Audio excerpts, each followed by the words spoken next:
See, when we talk about the Dalit NGO movement, it has started very recently. See, to say to precisely, it is in 1991 with the birth centenary celebrations of Dr. Ambedkar. The Dalit human rights as an articulation has been made. Before that, it is the general, human rights, civil liberties, and vagara. But 91, the first articulations about Dalit human rights. Okay, sure. So in 1991 onwards only the actual Dalit movement, in the NGO movement has started seriously. Before that, if you take any NGO or a development agency, the target people community of the development sector is always SC, ST, BC, poor, women. There is an articulation. But 91 onwards only, Dalit headed groups started emerging.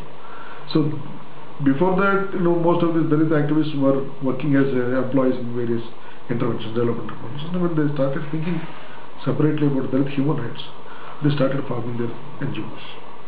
Most of them are working on the rights mode. So when it comes to the rights mode of activities, in a very on a very hardline tendencies, it affects the whole structure. So the funding for these these Dalit-headed groups today has become very, very, very tough, because most of the funding agencies which has offices in India, they are staffed with non-scheduled caste, non-scheduled tribe people. 99% of them are non-scheduled caste, non-scheduled tribe. They might belong to any religion, but they are all non-scheduled. They work. They don't see the activism as a contribution to the national life. That's one. And number two is, since it's very early, the 90s, as I told you, the movement started in the 90s only. The first generation of Dalit NGO leaders are not very technically sound. They doesn't have the the professional skills that are needed for articulating a proposal, showing the deliverables, financial management kind of things. So actually, when I was working with CWS, Center for World Solidarity, heading the Dalit sector, we have organized several training programs on this project articulation, identifying a problem, making a problem statement, financial management, other things. So they are still at the learning stage when we talk about the NGO as a management institution. When it comes to the ideological positioning, as I told you, they are taking a very hardline, hardcore stance in favor of the Dalit rights and the advocacy rights, which is not palatable to the middlemen who are actually in the middle rank of the agencies. The primary donors of the agencies, yes, they wanted these people to come up, but their operational structures, they are not. So they are finding very difficult to raise funds. I can tell you, there are some groups in Delhi who are giving airfare to their participants. 3 years back, the same group has given us train fare to attend their conference. Now they are giving us airfare. But just reverse to the scheduled caste that were Dalit-headed NGOs. Previously they were able to give train fare. Now they are saying, please, you cannot reimburse your travel cost. Try to make your own arrangements. So the fundraising is a very difficult thing for the Dalit-headed groups. Then talk about this political movements with this relation with the NGOs. Well, see. And what is the limit of NGOs also? Per se, as per the laws that are governing the NGOs, NGOs cannot take part in a direct political movement. But the mainstream political parties have floated some NGOs, and through the NGOs they have floated further CBOs, community-based organizations. So the community-based organizations are being funded through the NGOs and the political parties in a very subtle way, by which they could escape the rules that govern the NGOs.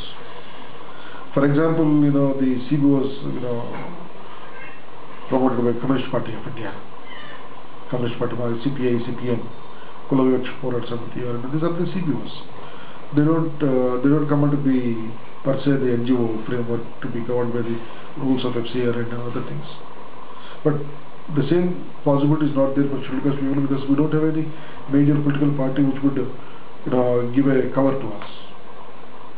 See, for example, the Special Component Plan SCP-TSP Nidula Sadhana Aikya Karacharana Committee, which was formed under the leadership of Dr. Madhavarao. The NGO civil societies are supporting scheduled caste employees associations. There are Ambedkar Vision Centers, they are all there. But the major steering force behind this is the Kula Vivaksha Porat Samiti. Then what is that? Kula Vikreka, KVPS, I think. Which are supported. The background is the CPM and CPA. So they get support, the structural support, institutional support from their mainstream political parties. So they're able to effectively create a structure from state level to the panchayat level. Where do they get the fund? They have different ways of funding. So I can't. Okay. Foreign fund like that? No, it's not foreign fund. Okay. The way the political party raise funds, they different. Okay. When you talk about NGOs who are getting funds from the for example, right-wing parties. Okay. Right-wing parties also floated several NGOs which are getting huge fund funding. Okay, like BJPs and all. Yes. And could you tell me how many NGOs would be there in India? Few lakhs. Few lakhs. Yeah. Okay. And what would be the fund generated to these NGOs per annum? Is there any? Well, I can't tell you specifically, but because there are different ways of money that comes into it. One is the Indian money, and the other one is the foreign money. But 3 years back, we did an assessment, a kind of assessment based on the figures that are available on the FCRA website of the Home Department. Of the total fund that is coming to India for aid, only 5% is coming to the Dalit-headed NGOs for Dalit human rights. Dalit organizations with a Dalit-focused work are getting only 5% of the total fund. See, for example, Dalit Christian movement, which is mostly supported by NGO. But who are the leaders who are getting the NGOs who are getting the money? They are all non-Dalit. Right to food, all non-Dalit NGOs. Huge money is coming in. So when you talk about Dalit human rights, there are only few groups. Okay. They depend on the European Union funds basically. So the US doesn't, civil society doesn't support most of these kind of rights-based interventions. So Europe is the only dependable group. But with Europe, the way it is suffering from the recession in the last couple of years, so we are finding very, very difficult to sustain the intervention that we have made. Okay, in this Lokpal debate, there was the NGOs including into Lokpal, not to include. What is your suggestion? Well, if Lokpal is articulated, this is not whatever.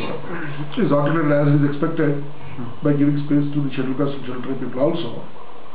Yes, my NGOs could be tried with Lokpal, no problem.